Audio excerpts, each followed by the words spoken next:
जय श्रीराम कहीदेले हिंदू सुरक्षित हेबेनी। आमर पड़ोशी देश मानकर हिंदूंकर अवस्था कौन आपण माने न्यूज चैनल रे निश्चय देखिक आज बुझीपारे। आमर पड़ोशी देश मुसलमान कंट्री मानकर हिंदू मानकर अवस्था कौन, आमर जगतर नाथ जगन्नाथंकर अवस्था कौन। आज बांग्लादेश गोटे भिडियो रे मुझे देखिक मत बहुत कष्ट लगिला। से माने हिंदू मानकू केबे भी रखे दौ नाहांती। आउ भी न्यूज देखिलु जे छोट छोट कौन छुआ मानकू ना फांसी दे देइछंती से माने आजिका डेट रे बांग्लादेश रो। किंतु बांग्लादेश रो प्रधानमंत्री की आमे आज ताकू रखीचे, घरे रखीचे, आश्रय देइचे। आमे भोट देइकरे जहा पर विश्वास कलु से आमको आज धोखा दौरान। सीएए लागू कले आमे बहुत खुशी हेलु, किंतु केबे सुनिछंती सेटा केबे कार्यकारी हेइचे बेली काई केबे न्यूज रे देखिछंती। कौन सी रोहिंग्या बांग्लादेशी कौन सी अदर कंट्री रो लोक केबे जाइछंती तांको देश को ना। ये केवल कागज कलम रे मनुष्य आम मान को भुकुआ बनाउछंती राजनेता माने निजर गादी पाई, निजर गादी पाई से माने आम मान को भुकुआ बनाउछंती।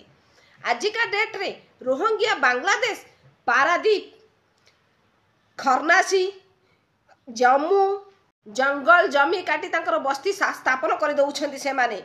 तापरे निजे निजे आमर आधार कार्ड, भोटर परिचय पत्र, पैन कार्ड सबू हाथे सारे। जमी की जमी नेले, जंगल काटिले। आउ लास्ट को बहुत भल भल घर बड़ बड़ घर देखिक चोरी करुछंती। बेपारी ना रे आसिक चोरी करुछंती। आमे भी ताकू गाँ मानकरे ना 1000-2000 टंकार घर भड़ा दउछु।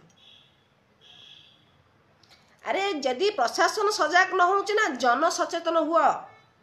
जन सचेतन हेले प्रशासन ऑटोमेटिक सचेतन हेइ जिवो। आमे सचेतन होउने तो सेथि पे प्रशासन रो निद भांगोने। दया करी समस्त को कहा होउची हिंदू सजग गृह सबु बळ पाई। कोठी आम धर्म को असम्मान करा जाउची, आम जगन्नाथ को पोड़ी जाली दिया जाउची। एमान को भल भाव जना अछि आमे धर्म विश्वासी। आम देशर लोक माने समस्त धर्म को विश्वास करती। सेथि पई एमाने चंदन चिता काटी आसी आम सांगरे भाई भाई भाईचारा लगाती।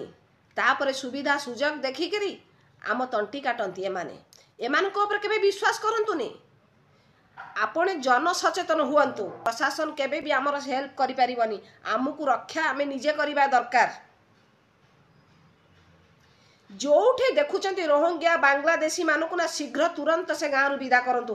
कोनोसी व्यापार करबा को दियंतु। आम हिंदू भाई कि मुसलमान भाई माने कोन आम देशर मरि गलेनी, से मानकु तमे व्यापार करबा को दबो। रहुची जय जगन्नाथ।